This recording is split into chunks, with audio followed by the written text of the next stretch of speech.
Professor Dr. Mohammad Afzalur Rahman, Professor Dr. ABM Abdus Salam, Professor Dr. Mir Jamaluddin. And as panelists, we will get Professor Dr. Tawfiq Shahriar Haq, Dr. Tahira Nazneem. Moderator will be Colonel Professor Dr. Nazmul Islam Bhuiya. And the session in charge will be Dr. Abdul Jabbar Jibon. I'd like to request all the panelists, moderators, session in charge, and all other persons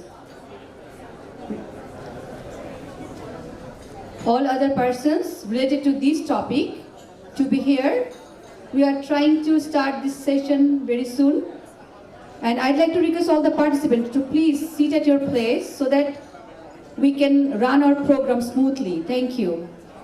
Moderator of this session, Colonel Professor Dr. Nazmul Islam Bhuiya, sir. He is the Clinical and Interventional Pediatric Cardiologist, CMH Dhaka. And very good morning to you all.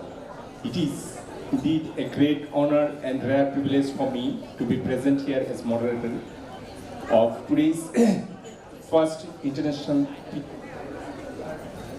Pediatric Cardiac Conference, National Conference of Interventional Pediatric Cardiology 2025. It's my privilege to announce the name of all the chairpersons.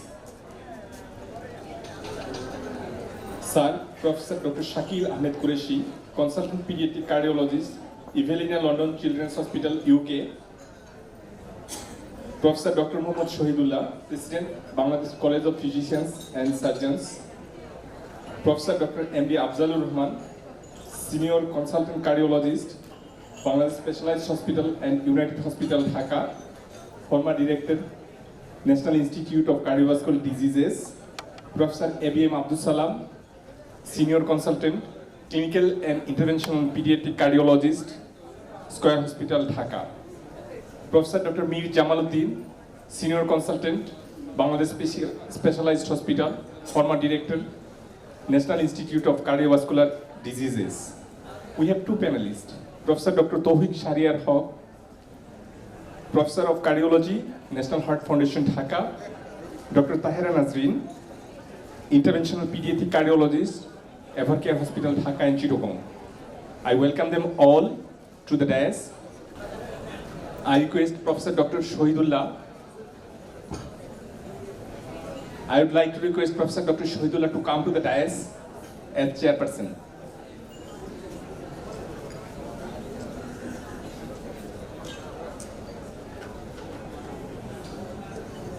We are a little bit constrained of time in this session, so it's time to start our presentation.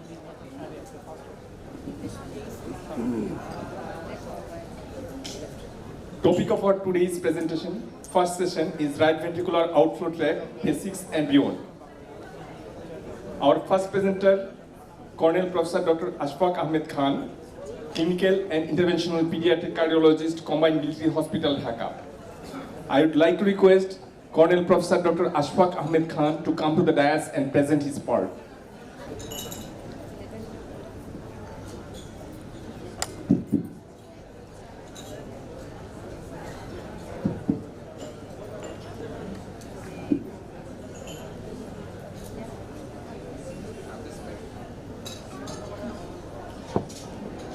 Respected chairperson, panelists, teachers, stars in the field of pediatric cardiology and pediatrics, distinguished ladies and gentlemen, assalamu alaikum and very good morning.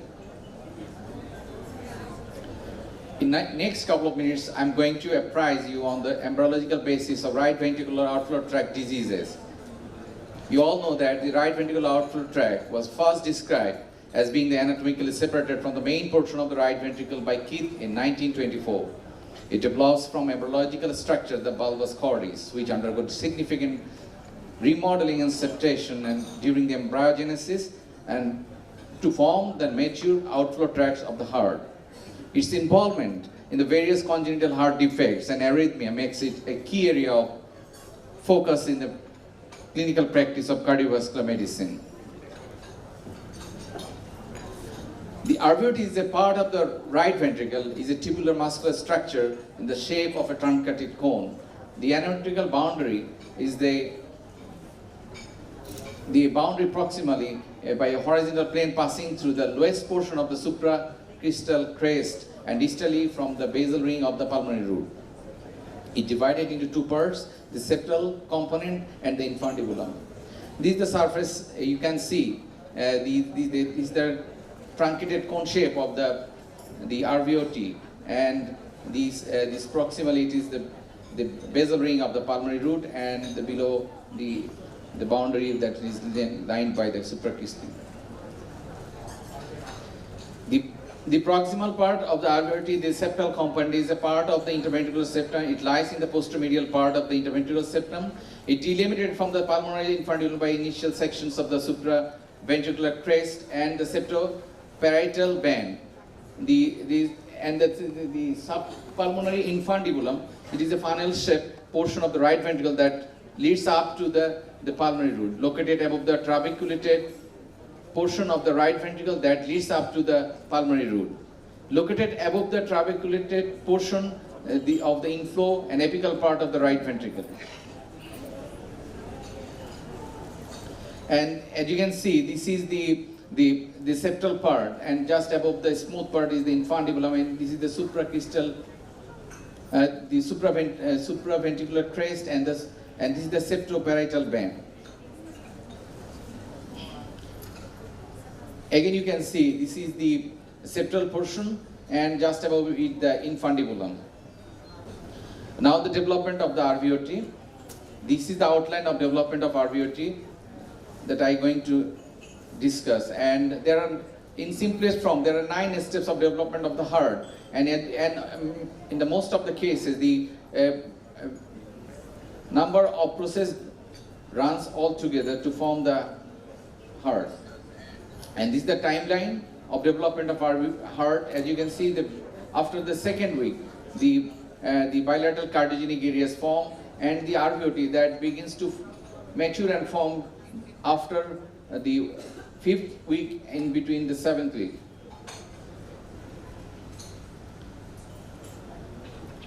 So the progenitor heart cell lying in the epiblast around the primitive tract detach and migrate between the epiblast and hypoblast cell layer, form the endoderm and mesoderm. The mesoderm differentiate into 4 types of specific mesoderm, and among the cardiogenic mesoderm migrate cranially and laterally to splanchnic mesoderm and form the crescent shape or horseshoe shaped cluster of cells around the cranial neural fold called primary heart field.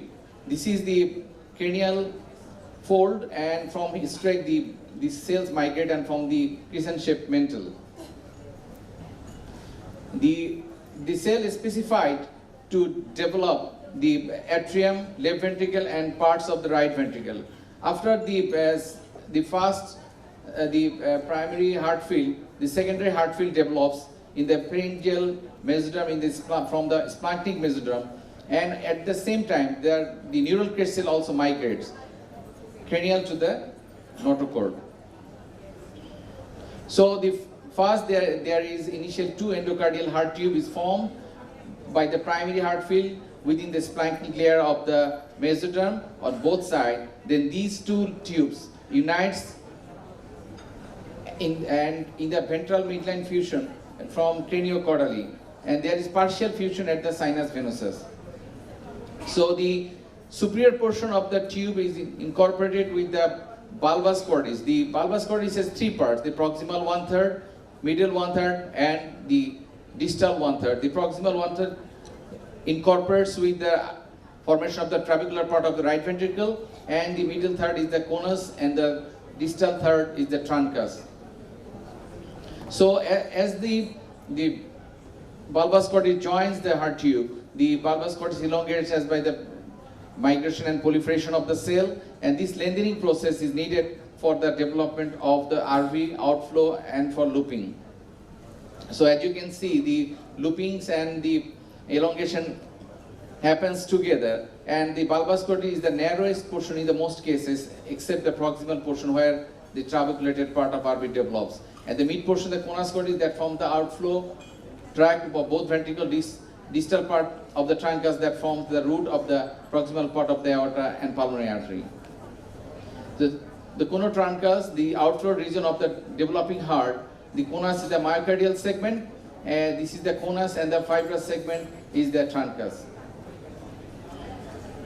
And this conotruncal part migrates and shifts in the midline and to the left during the looping. So the distal most part of the bulbous cordis is the truncus, and the truncus divides the common outflow into two separate arterial valve orifices and contributes to the formation of the valve leaflets. You can see the spiral shape of the septum, how it forms. First there is two ridges or cushions develops, the right superior and the left inferior. They grow caudally, the right superior go to the left and left inferior go to the right. As you can see the spiral shape, and the swelling twist around each other in a spiral course towards the aortic sac to give rise to the future spiral septum in the pulmonary and trunk and the aorta. The truncal cushions on fuse to form the truncal septum, divides the truncus into aortic and pulmonary channel. At the same time, when the partition almost complete, the similar valve begins visible, and as the small tubercles found in the main truncus. Once the time pair assigned pulmonary and aortic channels respectively, the third tubercle that appears in the channels opposite to the fused truncus swelling. Gradually the tubercle hollows out, as you can see, and forms the leaflets, and the outer margin becomes the atrialized. And the conus, it also has a right dorsal and the left ventral, and grows towards each other distally to unite with the truncal septum. And divides the conus into anterolateral portion and the posteromedial portion. The anterolateral portion is the RV, and this is, and as you can see, understand that the direct insult to the secondary heart field and insult the neural case causes the defect in the heart that we often encounter. So if there is no partition, if there is the truncal ridges fails to form, the lack of formation of the conotruncal septum give rise to the truncus arteriosus. And since the ridge also contribute to the formation of the septum, often truncus is associated with VSD. If there is partial septation, the septal defect and the AP window develops. If the conotruncal septum fails to follow the normal spiral, the 180-degree counterclockwise rotation, if there is no rotation, it gives rise to the formation of transmission of great vessel. And if rotates 90%, then it gives rise to the side-by-side gate vessels along with VSD, that is double outlet right ventricle. And if there is lack of development or uneven septation, and as you can see here, so it may give rise to pulmonary stenosis, pulmonary atresia, and as well as the aortic stenosis and aortic atresia. And when the semilunar valves are fused for a variable distance, the valvular stenosis or pulmonary artery or aorta develops. Uneven septation of pulmonary side resulting from the anterior displacement of conotruncal septum, cranially and caudally cause tetralogy of fellow. So this is the list of primary site of insult and result. So finally, the embryonic development of the heart is a complex process. Its development requires multiple critical time-sensitive steps, all of which need to occur in the correct order to avoid structural and functional abnormalities. The septal part of the RVOT and the infundibulum are distinct but related structures within the right ventricle. Understanding their normal development along with abnormal development is crucial for diagnosing and treating the various congenital heart diseases. Thank you for your patient hearing. Thank you, Colonel Ashfaq, for your nice, brilliant, and excellent presentation. Our next topic, right ventricular outflow tract dysfunction, diagnosis and management, will be presented by our national asset, pioneer pediatric cardiologist of the country, mother of pediatric cardiologist, Independence Awardee, Brigadier General Professor Nuruna Fatima Begum. Madam, your time is 15 minutes.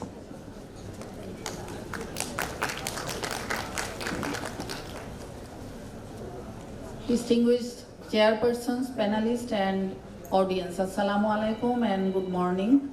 My topics is right ventricular outflow tract dysfunction, diagnosis and management. So what is right ventricular outflow tract? The right ventricular outflow tract, also known as RVOT, includes the areas underneath the pulmonary valve itself and a portion of the main pulmonary artery, and its main function is to allow only the forward flow of blood from the right ventricle into the lungs, not any backward flow.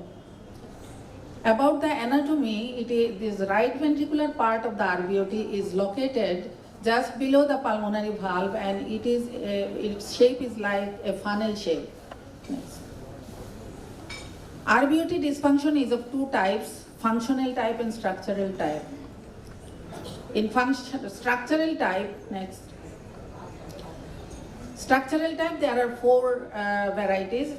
There are obstructive or stenotic lesions of pulmonary valve, subvalvular region or supravalvular region, and there may be aneurysmal dilatation in the RVOT area, which may be due to post-surgical procedure and which can lead to arrhythmia or even rupture. Pulmonary regurgitation, which may be native or may be post-surgical secondary to repair. Conduit dysfunction, which may be a conduit from RB to PA or a homograft, and there is degeneration, calcification, or stenosis regurgitation may happen in these structures. Functional RVOT dysfunctions are of four types: arrhythmogenic right ventricular cardiomyopathic, hyperdynamic states in sepsis or thyrotoxicosis, arrhythmia associated dysfunction in VT, SBT, increased RV afterload in some of the cases like pulmonary hypertension or embolism. Now, classification of RVOT dysfunction we can do on the basis of the etiology. It may be congenital from tetralogy of Fallot and some other heart diseases, acquired from post-surgical infective endocarditis, conduit degeneration or RVOT aneurysm. It may be based on pathophysiology, obstructive variety, pulmonary stenosis, conduit stenosis or RVOT narrowing. It may be of regurgitant type from the free PR, from surgery or conduit, or from the bioprosthetic valve. Based on anatomy, RVOT may be native and RVOT may be conduited or with the homograft. Now, classification of the RVOT is very important if we consider the treatment. Type 1 is a funnel-shaped RVOT, which is tapering towards the upper end, and type 2 is the cylindrical type. All diameter is same. Type 3 is the reverse funnel shape, where flaring is in the upper part, and type 4 is the fusiform shape with flaring in the middle, but the upper and lower part is narrow. Type 5 is upper and lower part there is flaring and narrowing in the middle part. Next. So what are the diseases and surgeries which can cause RVOT dysfunction? These are tetralogy of Fallot and its related surgery, pulmonary atresia, BSD, tricuspid truncus arteriosus, pulmonary regurgitation, native, congenital pulmonary stenosis, double outlet right ventricle, transposition of great arteries. Consequences of RVOT dysfunction. RVOT dysfunction may cause volume or pressure overload in the right ventricle. It may cause right ventricular failure. It may cause exercise intolerance and reduce quality of life, reduce pulmonary blood flow or overcirculation due to severe obstruction or severe PR. There may be arrhythmia, especially after the TOF repair, and there is risk of ventricular tachycardia, sudden cardiac death, and there is need of re-intervention in many of the cases. So what are the common RVOT diseases? Pulmonary stenosis, which may be due to, in which condition we will see that increased pressure gradient and RV hypertrophy. And next is so this is the PS. If there is a severe pulmonary valve stenosis, RV pressure is more than 2/3 of the systemic pressure. If the patient is symptomatic, then this patient needs either valvuloplasty or valve replacement. In case of moderate PS, if the patient is having no symptom, but if there is some functional disabilities, then this patient needs TPVR. Pulmonary regurgitation, in which there is dilated right ventricle, decreased ejection fraction and arrhythmias. And there is flow chart of pulmonary regurgitation management. If there is moderate to severe pulmonary regurgitation and patient is symptomatic, we have to go directly for the TPVR. And if there is moderate to severe, but there is no symptom, but patient is having RV dysfunction, we can go for TPVR or pulmonary valve replacement. If there is RV dilatation and ejection, end diastolic volume is more than 150 ml and systolic volume more than 80 ml, we should go for the TPVR. And if the patient is having arrhythmia, QRS duration is more than 140 and there is a large RVOT aneurysm, we should go for the valve replacement. So what are the parameters of RVOT dysfunction? This is very important. Firstly is the clinical parameter. You can see there is growth retardation, exercise intolerance, cyanosis or hypoxia, there is palpitation or syncope. In the electrophysiological parameter, you will see that QRS complex is more than 180 millisecond. There is QT dispersion. There may be bundle branch block, or there may be ventricular tachycardia. In echocardiographic parameter, you will measure the pressure gradient across the RVOT. It will be more than 35 to 40 millimeter of mercury. There may be pulmonary valve abnormalities which may be immobile, restricted, prolapsing or absent. Pulmonary regurgitation may be moderate to severe. Pulmonary annular jet score may be -2 to +2, and tricuspid annular plane systolic excursion may be less than 16 millimeter.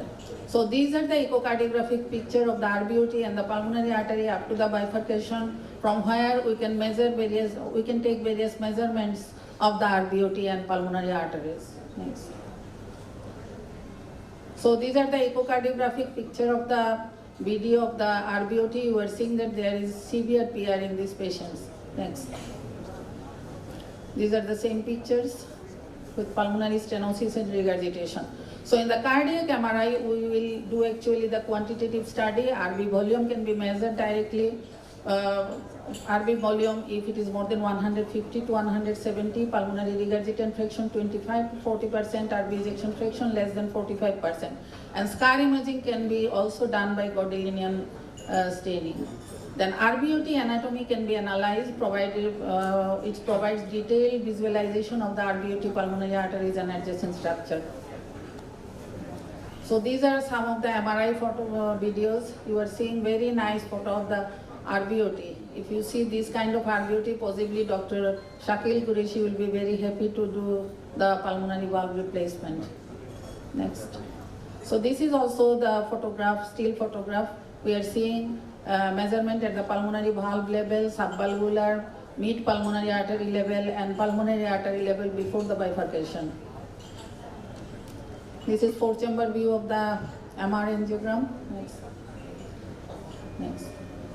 So most important thing is the CT angiogram. We can see RVOT properly in the CT angiogram. We can measure RVOT morphology. We can take the diameter maximum, minimum and mean. We can measure the RVOT length. We can assess the conduit, whether there is degeneration, calcification or obstruction.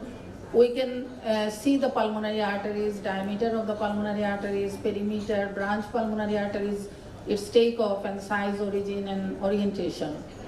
And for the landing zone suitability, we can measure the length of the mid pulmonary artery from above the valve to the bifurcation.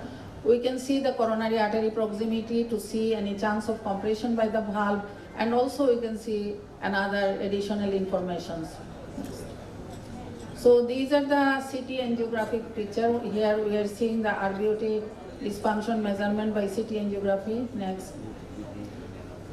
This is the dynamism. In this photograph we are seeing, you can see that in systole and diastole length varies. So we have to measure in systole and diastole to get the proper size of the valve. Standard measurement planes of the CT angiogram are like this. So you can see we are measuring the length of the pulmonary artery from the bifurcation to valve, and mid-level, supra-level, sub-level measurement is required. These are the RVOT measurements. And cardiac catheterization, we can see the peak gradient between the RV to pulmonary artery. We can see the saturation, if there is any shunting or not, and even we can measure the pulmonary vascular resistance.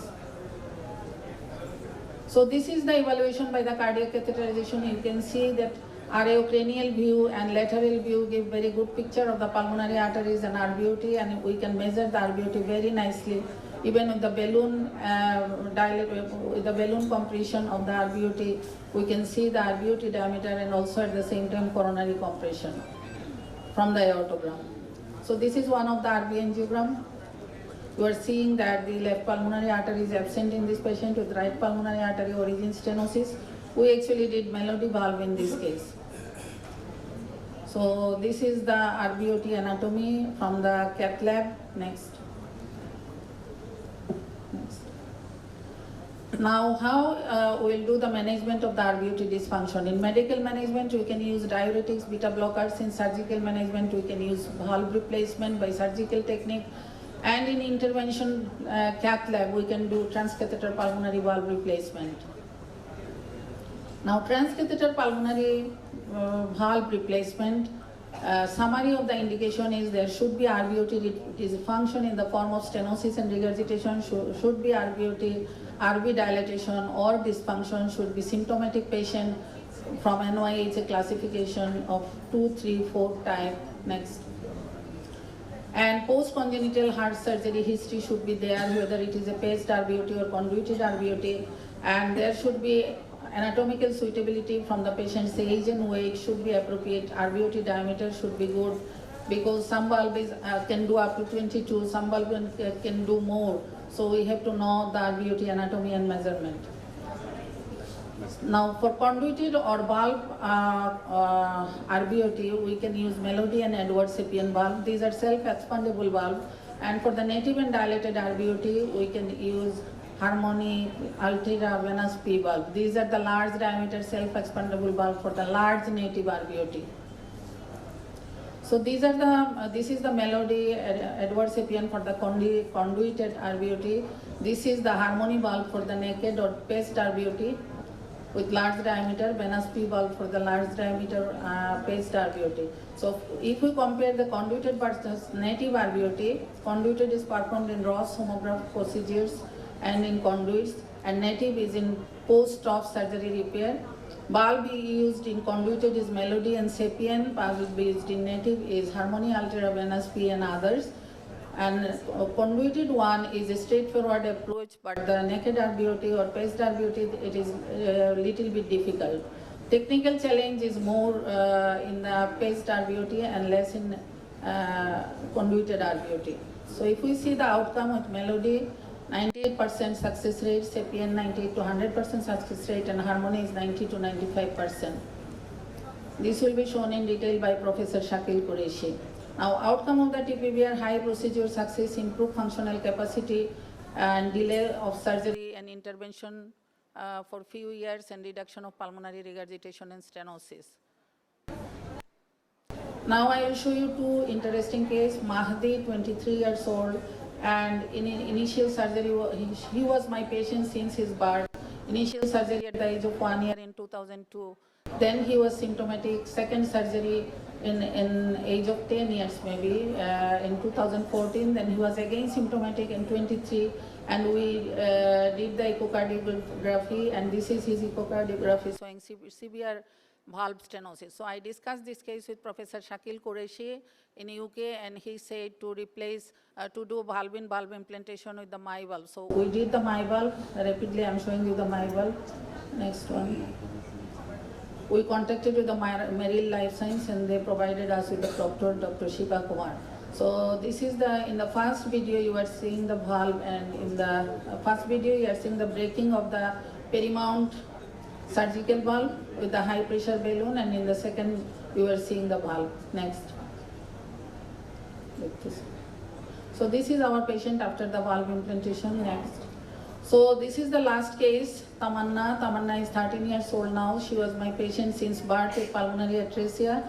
We did the BT shunt first in 2013 and in 2014 at the top repair. But in 2019 she again developed symptom, and there was severe conduit stenosis and regurgitation, and we planned for the Melody valve for this patient. So these are the CT angiogram, and this is her, she had right pulmonary artery stenosis, so this is done. Next. So this is the valve. So in conclusion, population with RVOT dysfunction is increasing rapidly. Advanced technologies with newer valves offering promising outcome, refinement and further development of this procedure all promise for the extension of the technology to other patient population. RVOT dysfunction is a burning issue for a significant population of patients with congenital heart disease. Surgical technique for these cases should be refined to avoid surgery in future. Thank you very much for patient hearing. Thank you, madam, for informative and time-demanding presentation. Our next topic, transcatheter pulmonary valve replacement in RVOT dysfunction, will be presented by Father of Pediatric Cardiology, Sir Professor Shakil Ahmed Qureshi, Consultant Pediatric Cardiologist, Evelina London Children's Hospital, UK. Sir.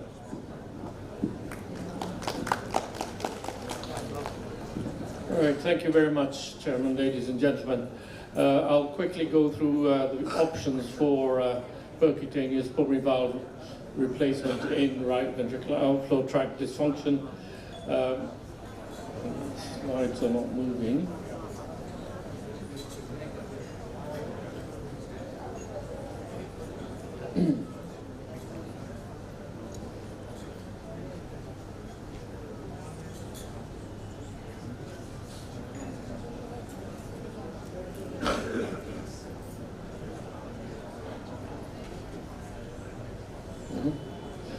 Okay, so these are my disclosures.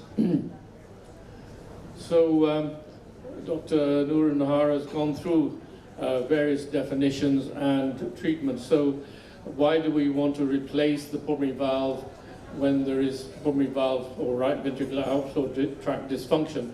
Well, one of the aims is to delay surgical valve replacement and conduit replacement.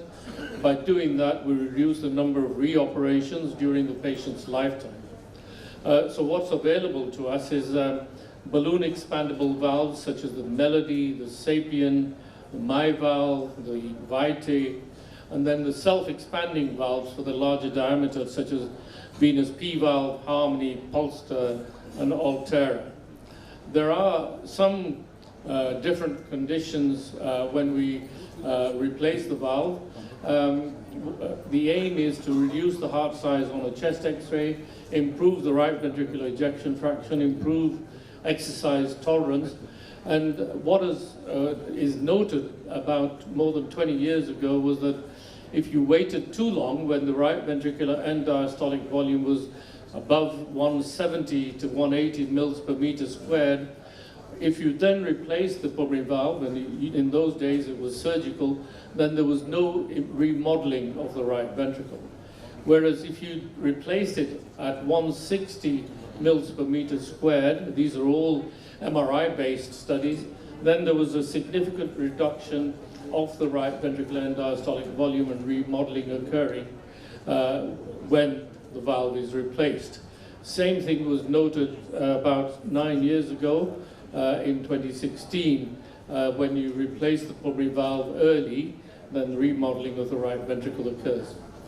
Dr. Noor Nahar has shown you the anatomy of different types, and the type 1, where it's a pyramid shape, is really a challenging and difficult anatomy and should be avoided for percutaneous pulmonary valve implantation because of lack of anchoring facilities being available. Whereas the other types, type 2 and type 4, are suitable because they're tubular shaped, they're suitable for a self-expanding type of valve, and those with conduits, such as type 3 and type 5, they are suitable for balloon expandable valves. What's available to us? Well, we've been using Melody valve since about 2000, then the Sapien valve became available, and then more recently, Venous P valve, the Pulsar valve, the Altera Sapien combination, the Harmony valve, the My valve, MedZenith PT valve. These are the options of choices that are available to us. For the conduit types, such as type 3 and type 5, a balloon expandable valve is useful. For tubular shapes, type 2 and type 4, a self-expanding valve can be used, and that there is a choice. So some examples here is a stenosed calcified conduit. In this sort of problem, then you need to create a landing zone for a valve to be put in. And if there is a calcified conduit, such as this example, then you want to be putting in a covered stent because there is a risk of rupture.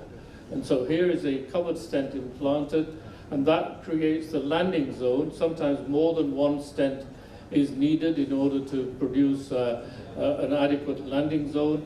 And then once the landing zone is created, a melody valve has been implanted, and you can see here how it is competent, and so that's a good result.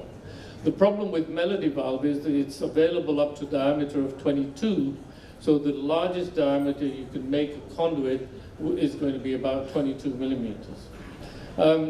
Tom Jones presented the data, 10-year plus data on melody valve implant, and you can see that the melody valve gradient remains low after implantation, up to 10 years after implantation. And so that gives you longevity, durability of the melody valve being satisfactory. In addition, when you compare pulmonary regurgitation during the follow-up, you can see here 73% of patients at 10 years have no or trivial pulmonary regurgitation.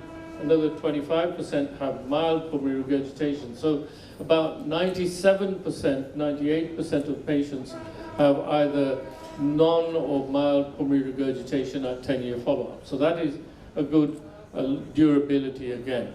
There are some issues. All-cause mortality was about 90% of freedom from mortality at 10 years. Explantation, 79%, so 20% had the valve explanted.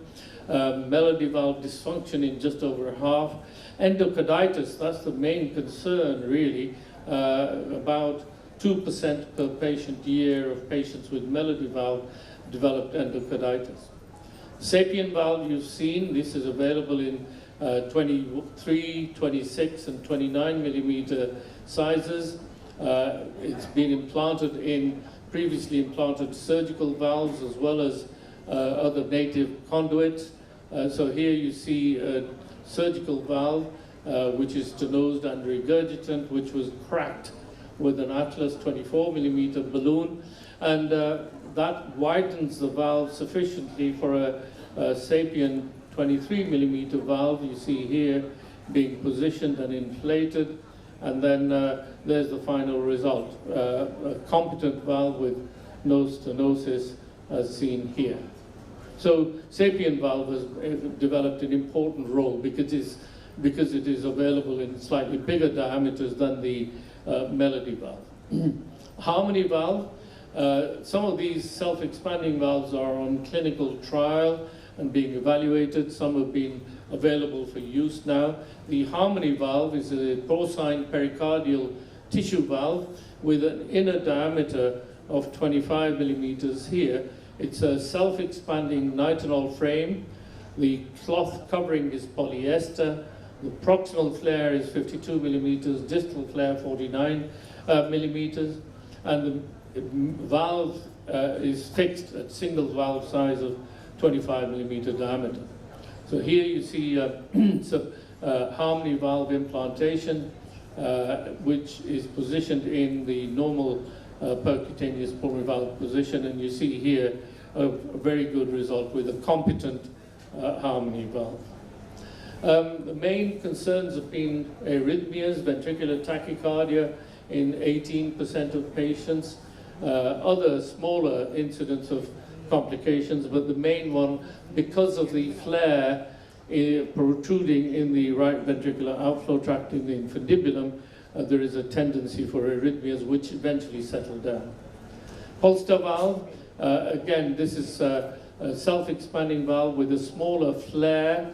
This is available from 18 to 32 millimeters in diameter. You have to have the suitable anatomy really for a good result. And you can see here a tubular-shaped outflow tract, and you see the Polster valve being deployed and positioned, and then the final result showing a competent Polster valve in the pulmonary valve position. Up to about 3 years ago, more than 300 successful implants had taken place around different countries around the world. The data has been submitted for CE study. It has not obtained the CE mark approval yet.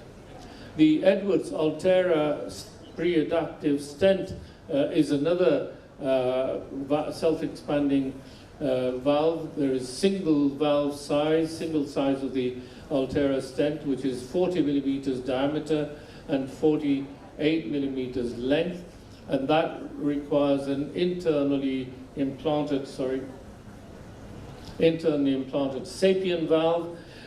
The main concern again with this has been 28% incidence of arrhythmias, which over a period of 4 to 6 weeks do settle down, and so during a 6-month follow-up there are none with arrhythmias. And here you see an example of one of our patients with tubular outflow tract in whom an Altera self-expanding stent is being implanted.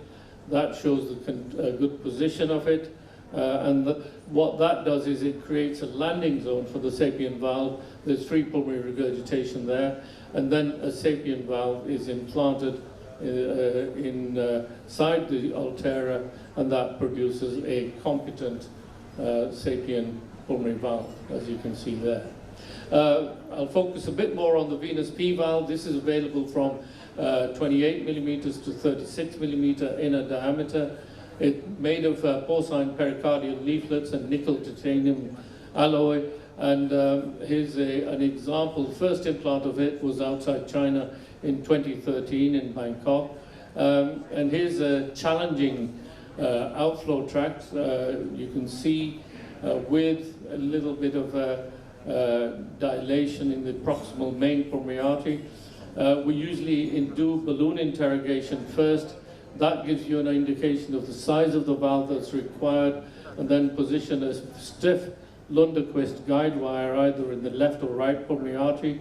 That allows you to advance the dry seal sheath 26 French, and through that the venous P valve. This is the largest venous P valve, 36 millimeter diameter. And in this case, a 30 millimeter length is used to cover the dilated proximal pulmonary artery portion. And here you see the valve being deployed and released, and there, final angiogram showing a good position and a competent venous P valve. There are other morphologies, such as in pulmonary stenosis, that have been treated where the valve has to be implanted in a transannular position because the main pulmonary artery is very dilated and too big to accommodate the valve in a supraannular position. So here you see the venous P valve deployed in a good position and showing a competent valve in a patient with severe pulmonary regurgitation. Here's similar anatomy, but slightly more suitable for a supraannular positioning. You see this is a bit more tubular main pulmonary artery, and there is some constriction at the pulmonary valve annulus. So we've implanted this in a supraannular position, which abolishes the need for antiarrhythmic treatment if that occurs. There are some challenging cases. Here's a patient who had previous surgery and has severe pulmonary regurgitation, multiple pacing leads and generators, which made it a challenge to negotiate the outflow tract. So here you see the dry seal advanced from the internal jugular vein. Through the dry seal, then a venous P valve is deployed, and here at the end of it all you see a good result. We've got some longer term follow-up. This is data from our own unit and Bangkok combined between October 2013 to June 2024. A total of 138 patients had the valve implant during that period, and of these, 56 patients had a follow-up of more than 5 years, up to 10 years now, and age range, you see 12 to 49 years. We've avoided patients less than 30 kilograms. We've avoided patients less than 12 years in order to obtain suitable results and suitable patients. So that's an important message really, because you're trying to create a longer term durability of a valve, and that has to be of a good enough size. There has been, during the follow-up of up to 9 years, no restenosis of the venous valve. You see here how the gradient is maintained at a low level, mean of 13 millimeters of mercury. And then pulmonary regurgitation, again, very good results with more than 80% with none or trivial pulmonary regurgitation, about 6% patients with mild pulmonary regurgitation, and about 10% of patients with moderate pulmonary regurgitation during a follow-up of up to 9 years. Right ventricular remodeling occurs, and you see here how the end diastolic volume has reduced from mean of 150 down to mean of about 100 mils per meter squared, and that's an important message because that results in better exercise tolerance. We screen for, sorry, just one more minute. Oh, I can't see it here. We screen for fractures in order to see whether there's any impact on this, and you see here there may be fractures and they're inevitable, but there's no need for deterioration, so the valve function is maintained. There have been no adverse events, no endocarditis in the CE study, and there has been a single valve explanted at the time of surgery because the tricuspid valve was being repaired. I'll flick through. So what that data shows is that with a minimum 5-year follow-up, up to 10 years, the venous P valve is durable. There is improved remodeling of the right ventricle, low incidence of reintervention, no endocarditis in our study. Arrhythmias occasionally occur. Thrombus occurrence is rare. Struct fractures are not of any consequence, and that's really widened the application. A brief word about my valve, which is available up to 32 millimeters, perhaps slightly more. And again, it can be used on a native outflow tract, but also a pre-stented one. And here's an example from Muthu Kumaran in a challenging patient with pulmonary stenosis, native right ventricular outflow tract, and that's produced a very good result.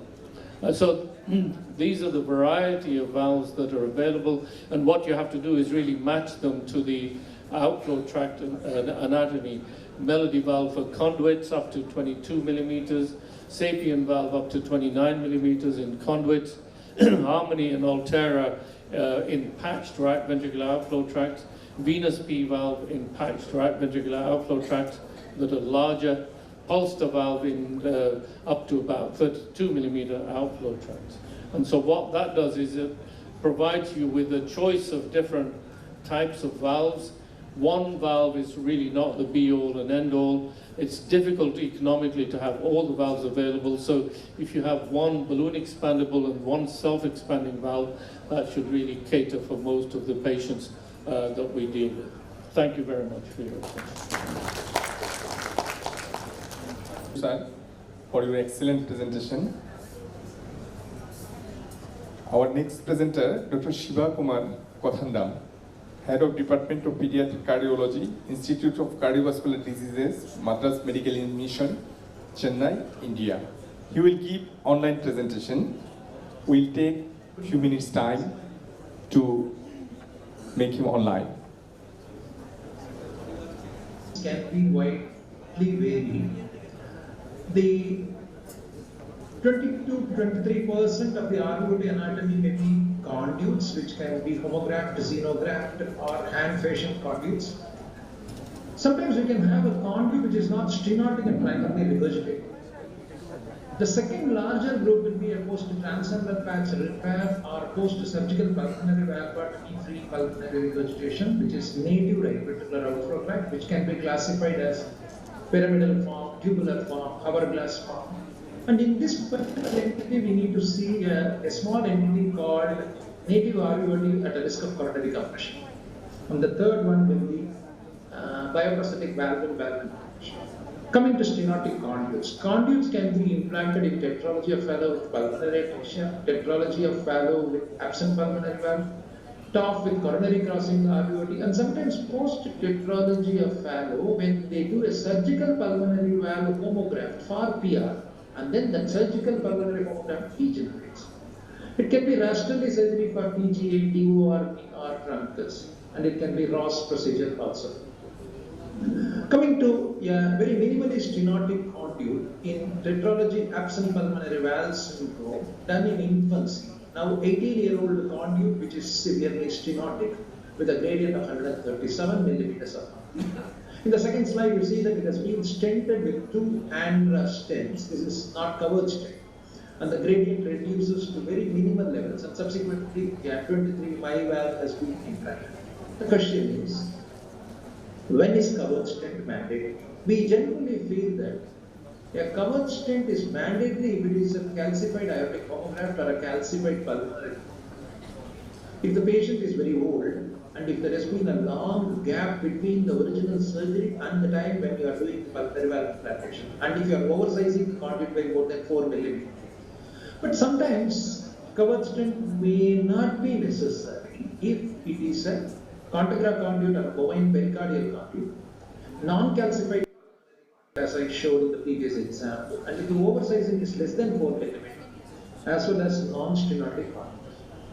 An example of a Ross procedure done with a 21 aortic homograft, and 20 years later the patient develops severe degeneration with a gradient of 79 millimeters of mercury. So this is an adult patient, more than 20 years, aortic homogram, and hence the decision is to go for a covered Andra stent to 24 millimeter, followed by a covered CT stent, and then finally putting in a 24.5 millimeter valve.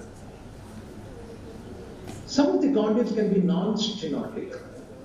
So this is an example of a 25-year-old lady post-Rastelli repair, and a conduit was changed to a pulmonary homograft at 10 years of age. This conduit is not actually stenosed, but is severely leaking with large regurgitation fraction and large end diastolic volumes. So in this particular patient, what is done is a pre-stenting using a 26 millimeter big balloon with an EV3 max stent, and following the pre-stent and dilatation to 26 millimeter, a 26 millimeter valve is advanced into that stented landing zone. We can appreciate how the valve easily moves in towards the landing, and then the valve is deployed with good function of the valve. The valve function is often checked with a distal PA injection to show that there is no PR, as well as a barrel view in which you look at the coronary arteries and confirm that the coronaries are not. What is the advantage compared to Sapien S3?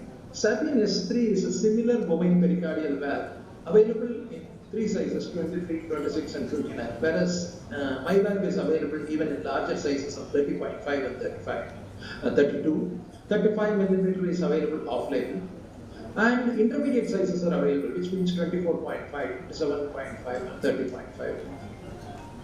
Sometimes there can be extremely large size conduit. This is a 35-year-old patient who had a previous Ross procedure and then autograft failure, had an aortic valve replacement. And he had a third surgery for a pulmonary valve conduit replacement where a hand stitched 28 millimeter large bovine pericardial was placed. Now the problem is severe pulmonary regurgitation. The angiogram shows that there is a free severe pulmonary regurgitation on the dimensions are 32 millimeter. In 32 millimeter, there are not many valves that are available. So what is being done is a 32 millimeter valve with 5 ml extra volume, which will make it something like around 33 or 33.5 millimeter, and the valve is being deployed. And post valve deployment, the valve functioning has been found.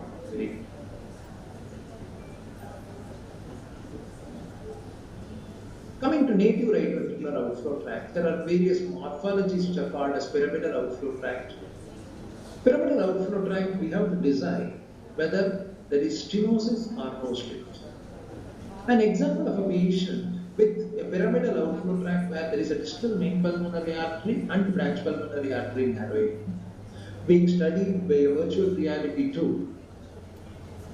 What we initially do is first try a dilatation of both the ostia of the right and the left pulmonary artery. And once both are dilated, we realize that there is no gradient across the branch pulmonary arteries, but there is a gradient at the distal main pulmonary artery. So that localized area is stented now with a 30 millimeter balloon with a 42 millimeter Zephyr XXL stent, and you precisely land stent in the distal main pulmonary artery, and into that stent land the MI-valve.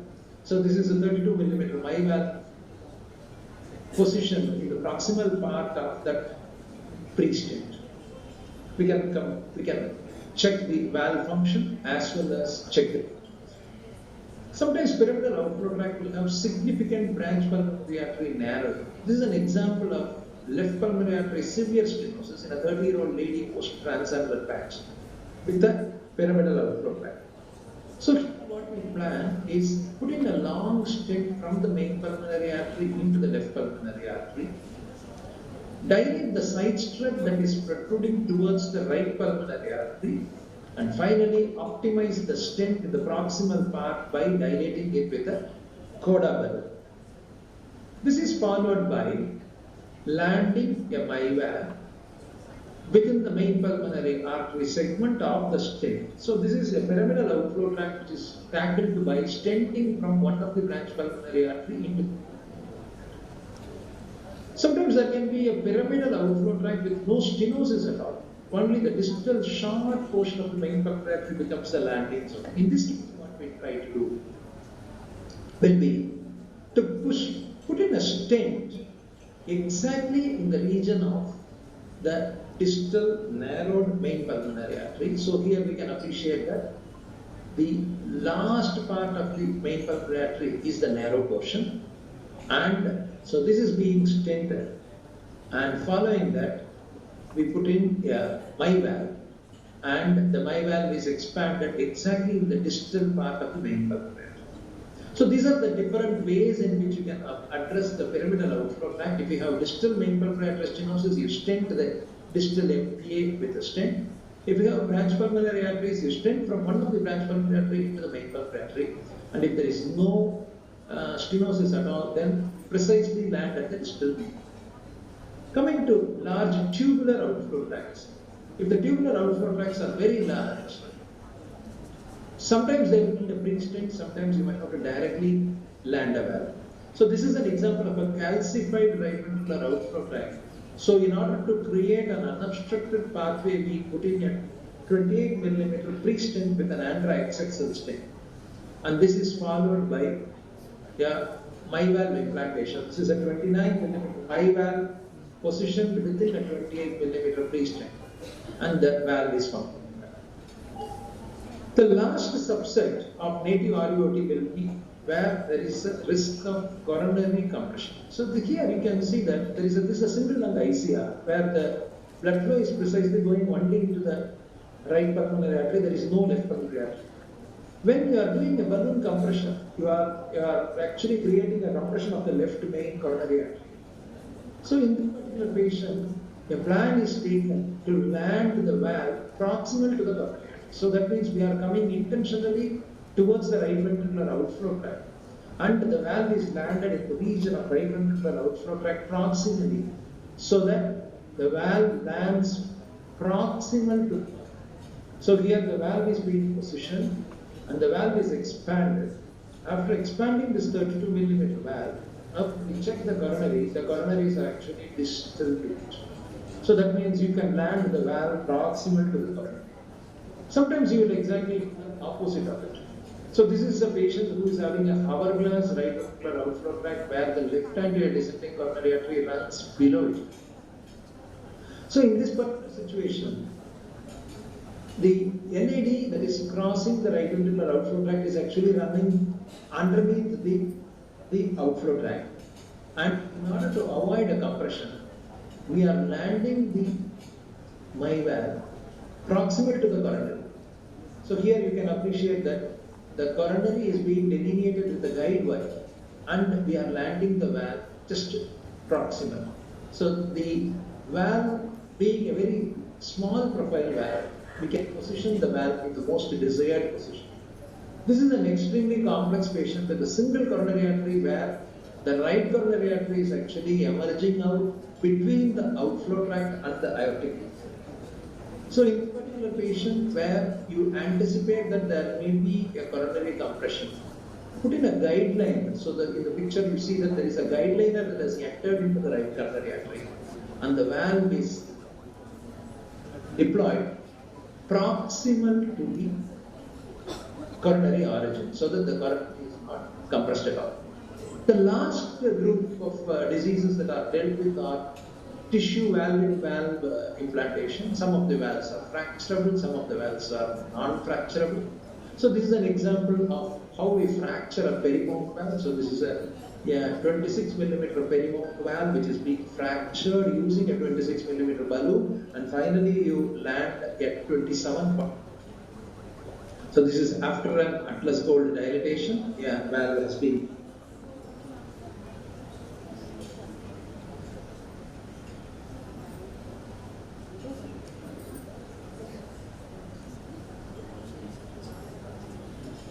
Thank you, Professor Dr. Shiva Kumar, for your nice presentation. So to summarize, the unique features of my valve is that it's a balloon expandable bovine pericardial valve available in a wide range of sizes up to 32 millimeter. Apart from stenotic conduits, it has got a role in non-stenotic conduits as well as native RVOT of different shapes, even in pyramidal outflow tracts. And in patients who are at a risk of coronary compression, we can land the valve either proximal to the coronary or distal to the coronary, thereby avoiding a compression because the valve profile is very short. Thank you for your kind attention. Professor Dr. Shiva Kumar, for your nice presentation. Due to time constraint, we cannot conduct the question and answer session. We are extremely sorry for that. And on behalf of all the chairpersons, I would like to request Professor Dr. Shakil Ahmed Qureshi to give short comments on our present session. Sir, Professor Shakil Ahmed Qureshi, sir. Thank you very much. Well, you've had a lot of information on the right ventricular outflow tract dysfunction, including embryology, imaging, and assessment, and then different options of percutaneous valve. Some messages are important. One is that we're doing percutaneous valve implants in order to reduce the number of operations a child or patient might have. Some of the surgical valves have a durability of about 10 years, and therefore in a lifespan of, let's say, 70 years, the patient would probably have had 5, 6, or 7 operations. If we do percutaneous valve implantations, then you're hopefully reducing the number of operations or reoperations down to about 3. So that's why percutaneous valve implants have an important role. The problem arises about the anatomy or the morphology of the outflow tract. So not all of them are suitable, as I mentioned, for one particular type of valve. And so you have to match the different valve to the different morphology. And that presents with challenges. People are always keen to do percutaneous valves, but when you're doing them percutaneously, you really want to start with suitable low-risk patients. So usually anybody less than 10 years is unlikely to be suitable. Most of the time about 30 kilograms, sometimes 28 kilograms. Technically they become acceptable. Less than that, they present a different challenge as well. The next problem is durability of these valves. We think they're durable up to about 10 years. Some of them may last longer than that, but we do not have the follow-up available. So there's a lot of decision-making to be done when it comes to percutaneous pulmonary valve implantation, and much of it is important imaging assessment to consider suitability. Thank you, Professor Shakil Ahmed. I have some question to you. Is there any head-to-head study with surgical pulmonary valve replacement with transcutaneous pulmonary replacement, and what is the result? Very good question, very important question really, because a problem with surgical valves has been, and there's a study about 3, maybe 4 years ago now, which compared their results from US surgical versus transcatheter. And the durability of surgically implanted valves was, again, around 70% up to about 10 years. And so those valves then need some sort of replacement. The percutaneous valves are fairly similar, and so if the results are similar, then it's worth considering percutaneous first, because eventually with the percutaneous valve in a conduit, there will come a time when the whole valve has to be replaced, and that starts the cycle again for the next implantation. So you do a surgical valve, percutaneous, possibly another percutaneous, and then surgical, and start percutaneous cycle again. And that reduces the number of operations. Thank you. Thank you for very elegant presentation by 4 speakers. One of the things that might take particularly, a child when suffers from this right ventricular outflow tract obstruction is a misery for the child, and the management is a huge undertaking. But if we go into the embryology from the very first speaker, if we can take some preventive measures in the period of organogenesis, which are nothing big short deal, perhaps can prevent many of these illnesses. And those are very few, but very important. One is that folic acid supplementation, pre-pregnancy and during early part of the pregnancy. However, that prevents neural tube defect, but that also prevents some heart disease as well. The second is that consumption of like alcohol, some recreational drugs, that should be prevented. The other thing is that about your rubella vaccination, which is now in our country, is going to prevent something. Healthy lifestyle is also very important, and fetal cardiac anomaly, if can be that we can have a good coverage in the whole country, is going to pick up the problem early and then render the child in the right place. So with that note, I would say that preventive measures, and particularly the acquisition of your skill in echocardiography, which I'm very happy to learn that there are 3 skills that will be conducted workshop in this conference. Is one of them is echocardiography, and I think the younger people should learn it from the very veteran group of people, and that will take forward our intervention of pediatric cardiology in our country. Thank you, sir. Thank you very much. Just a quick comment, and that's related to, again, prevention.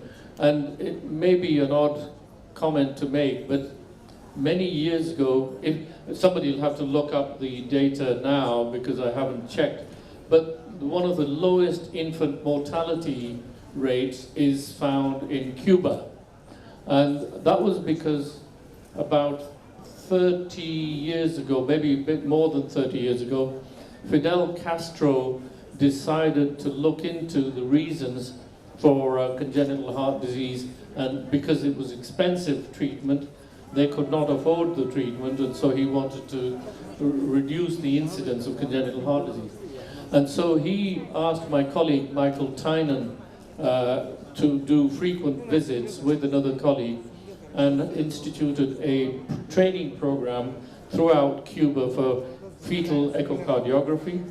That resulted in early detection, that resulted in screening out complex congenital heart disease, leaving simpler defects to be managed, and that contributed towards one of the lowest infant mortality rates in the West, even compared with the well-developed countries. So there's an important message there from Fidel Castro's futuristic thinking. Thank you, sir. I would like to request Professor ABM Abdus Salam with a very Yeah, short very, comment. very short comment. Actually, we are running out of time. First of all, I'd like to give thanks to the organizer and particularly Professor Shakil Qureshi. We are very much proud and honored to be here with you. And my one simple question to you, that is one of my patients with post-op ICL developed RVOT dysfunction due to PIA. And following that, with the medical management, he was not able to treat for pulmonary valve replacement. In the meantime, he has developed aortic regurgitation grade 3. So there is biventricular failure. So what will be the strategy of management in this case?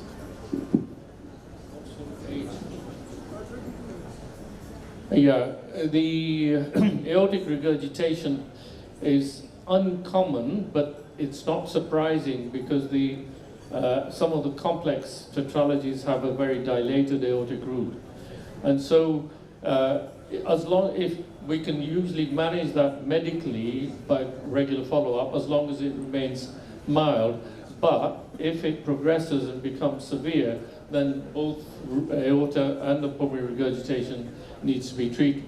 As far as the aortic regurgitation is concerned, in this group, we've started more recently pairs, aortic valve repair combined with pairs prosthesis in order to stop the ascending aortic dilatation.